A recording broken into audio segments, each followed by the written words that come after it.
Temple Art and Music Festival has arrived. Mapfre Stadium, Columbus, Ohio. 3 days, May 17th through the 19th. America's #1 rock music festival is here with Foo Fighters,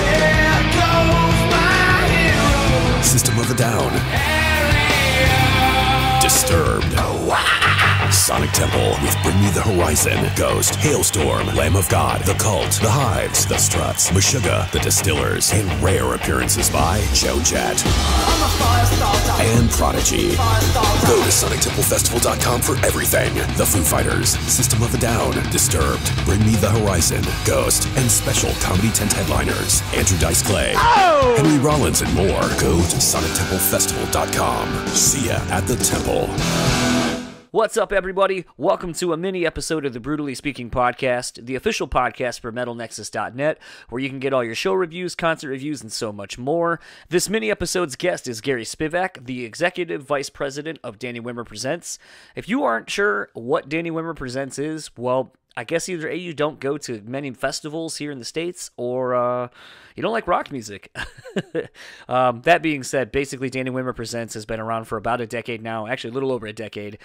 They used to run Rock on the Range, which is now Sonic Temple Festival. They have Louder Than Life Festival, Epicenter Festival. Basically, if you see any of the big rock festivals happening in the United States, presume that they are Danny Wimmer Presents festivals, unless otherwise noted.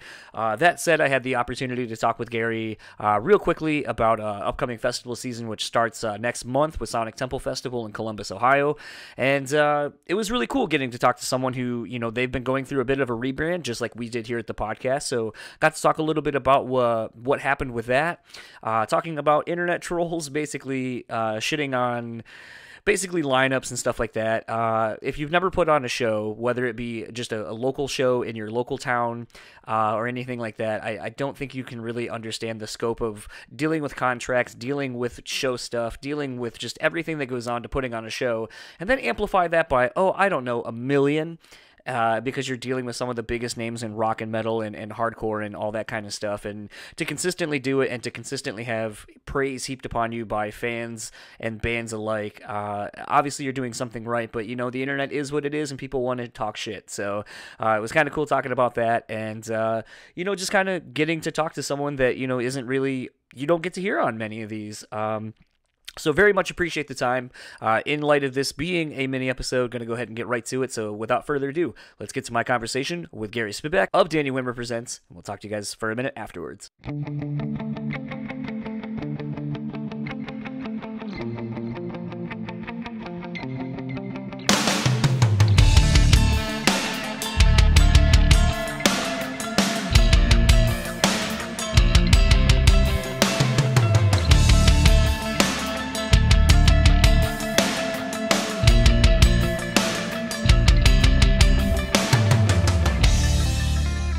So I have the pleasure of talking to Gary Spivak, Executive Vice President of Danny Wimmer Presents. You guys got a lot of stuff getting ready to come up, but first of all, how are you doing this early afternoon? Yeah, you know, it is go time, you know, as we gear up for our big month of May festivals, but I'm very excited about it. So something that was interesting about getting to talk to you is we here at this podcast actually went through a rebrand to start the year and had been the previous name for about 2 years. And I know there was a lot of back and forth about, is it the right move? Is it the right thing to do? You know, how much is a brand worth once you've kind of established it and so forth? And I kind of wanted to know, with doing a major rebrand like you guys did with Rock on the Range now being Sonic Temple and some of the other festivals, did you go through that same process, and what did it look like for all of you? Yeah, it's kind of behind the scenes stuff that, you know, pretty much bores the typical the rock fan. So I don't want to get too into it, but you know, as long as we're supporting rock and roll and supplying and giving the fans uber tonnage in bulk, in addition to giving them massive headliners like a Foo Fighters, you know, or a tour in the case of Sonic Temple, Friday night with System of a Down, and one of their only 2 shows in the entire year, and then the Foo Fighters on Sunday. You know, we want to let the music do the talking. But, of course, there's something to be said about a great brand. In Rock on the Range, Carolina Rebellion, these are great brands. But in order for us to move forward and to do this for the next 10, 15 years, which we want to do, in waving that rock flag, it was important that we move forward. Did the rebrand with Sonic Temple and some of these other festivals kind of inspire you as to the idea of what these festivals could be, and maybe some of the genres that you maybe didn't tap into in the previous incarnations, but maybe wanted to with what Sonic Temple could be? No, that's a good question. I mean, at its core, look, these are rock festivals, and they will always be rock and roll festivals. But yes, we're able to kind of, expand our boundaries but while not jumping any sharks, but if you look at Sonic Temple, there's acts like Pussy Riot or Scarlord, which is this amazing trap kind of almost metal hip hop artist from London, or a band out of London called Basement. And then to have a Joan Jett and the Distillers and the Hives and the Struts, but also have, something like Lamb of God and Ghost. In addition to having a Hailstorm and Chevelle, you could see how we can go, far left with the Foo Fighters and Distillers and the Hives, but also go far right with Lamb of God and Black Dahlia Murder, and then go right down the middle with Hailstorm and all these rock bands, Papa Roach being included. So we're able to cast this wider net while at its core still, as long as the energy and the attitude is there, being a rock and roll festival. I'm glad you kind of brought up the Papa Roach thing, because I know at least with Sonic Temple, I was very much looking forward to seeing the Prodigy, and unfortunately with Keith's passing, that kind of put a damper, obviously, on having the Prodigy and being able to perform. When something like that happens so close to a festival, do you kind of already have some bands in your back pocket that you're thinking of that maybe logistically didn't work out initially when you were thinking of it, or that it wasn't known what their touring plans were going to be, and then you kind of have to quickly see who's available, or is it more like I was kind of saying, like where you have people in mind and it's just a matter of like kind of reaching out and extending the offer? Yeah, honestly, no. I mean, losing Keith and the Prodigy was tragic, as it was incredibly sad and tragic to lose Chris Cornell of Soundgarden and then Chester Bennington and not having Linkin Park in mind. I mean, these are tragic. These soldiers of rock and roll are going down, and that's a whole different issue of how we all deal with depression, drug addiction, and suicidal kind of thoughts, and we all have to take a step back and remember these are human beings that have real demons, that at times they can control them, and at times the negativity comes out, and so we all take a step back. So no, we didn't plan for losing Prodigy, just like we didn't plan to lose Soundgarden in 2017 when they were to headline. So yes, we did go in scramble mode, and we felt like with Sonic Temple, the fans who are the best deserved to have a proper replacement. What was important to us when we picked a replacement, that we could have a moment and pick a band that truly could honor the legacy of the Prodigy, and Papa Roach, which is a hometown, kind of a home field advantage band for us. They're so great, and they've had such great experiences and history with Columbus and that stadium, and they're also fans of the Prodigy. That felt like an easier connection than others. So they were available. We jumped at it because we felt that was a very honorable, proper replacement. But no, it was not what we had planned. Something I think is very commendable about all of the festivals that Danny Wimmer puts on, and you kind of touched on it just a couple minutes ago, is the fact that you have such a wide array of established names, legacy names, as well as up-and-coming names. And having someone like Horror and stuff like that, and some of these kind of trap metal-y kind of bands, it kind of has me excited that maybe someone like Ghostmane is probably like on your radar and maybe on like next year's iterations of festivals. And I'm interested to see what people like that or artists like that is going to do for this festival carrying forward, because I think it's going to expose everyone to a wider demographic, and adversely the fans of Ghostmane into a wider demographic of maybe rock that they are not known of yet. Well, amen, brother. I couldn't agree with you more. There's a level when we do these that we need to super serve. Give the people what they want, rightfully so. Give them rock and roll and tons of it, whether it be Disturbed or Hailstorm or Chevelle or even the Foo Fighters and System of a Down. That's so part of it. A lot of what we do is we have to super serve, and then we also want to educate. We want to throw some challenges and new music their way, in the hopes that yes, a Whore or Pussy Riot or Basement or Scarlord or Ghostmane could become the future of these festivals as well. So as long as the energy and the attitude is there, that's the rock and roll spirit to us. We're not, you have to have guitars and Marshall stacks and long hair with tattoos, or else you can't play our show. That ain't it, man. Because you're gonna be put in a box really quickly. So we want to kind of, again, like, go left and challenge the rock listener with a Whore or a Pussy Riot, and then go far right with like a Black Dahlia Murder, and then put them right down the middle with the rock and roll. So it should make for like an epic weekend where people have discovery of rock, but also get their favorite bands in there too. The Louder Than Life lineup just got announced. I think it was about a week ago now, as of when we're recording. Right out the gates, Guns N' Roses. I can't think of a more iconic stadium level band. And it was kind of funny to see so many people kind of shit on the fact that it was Guns N' Roses, and I bet they're going to show up late, and kind of forgetting that the track record of the last 3 or 4 years now, that they've been early or on time. They've played their entire set. They've not had to cancel anything. It's just one of those that I think it speaks to how much you've been able to grow Louder Than Life as a brand as well in such a short amount of time, that you're able to get a Guns N' Roses to come to this festival. Is it hard though when you're putting all this work, getting contracts and everything ready for these festivals and getting everything lined up, and just have people kind of piss on it, for lack of a better term? Well, number one, there's haters are always going to hate. There's always going to be haters. Sometimes there's trolls, and sometimes the haters are the first people to buy tickets.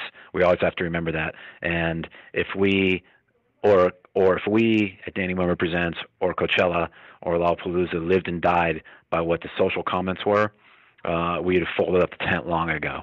So no, we're not going to be deterred by a very small percentage of people. Having said that, while there were haters, there were tons of people who were blown away, just like you said, that a band at the stadium level of Guns N' Roses could play Louder Than Life.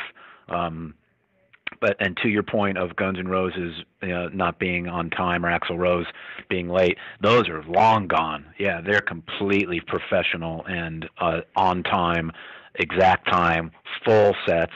Yeah, they're going to play a full set at Louder Than Life. So no. The one time we had Guns N' Roses was with Rock on the Range, I think 2014, before Slash and Duff joined. We were worried.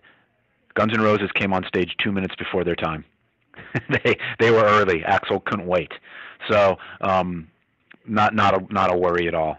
Not a worry. And again, Guns N' Roses, phenomenal. So stoked to have them, but there's so much more meat on that bone if you look at the lineup with Louder Than Life. So much to choose from.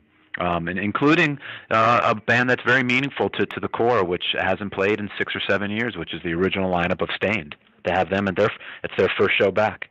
Kind of speaking to Louder Than Life, last year was, I think you guys had a really phenomenal lineup, and it was really sad to see you guys have to pull the plug kind of last minute. I know you were all trying to literally weather the storm, no pun intended, but it's one of those things that when that's happening, what does that look like for you guys? Well, it's really sad and devastating because we had a packed house, hard tickets. It wasn't, usually when you see a festival, being called off, okay, what's really behind the scenes? Was there no ticket sale? But this was a case of, this was a win. This was going to be a celebration. And it was the worst storm to hit the Louisville area in 2 decades, and it just flooded the area and the site.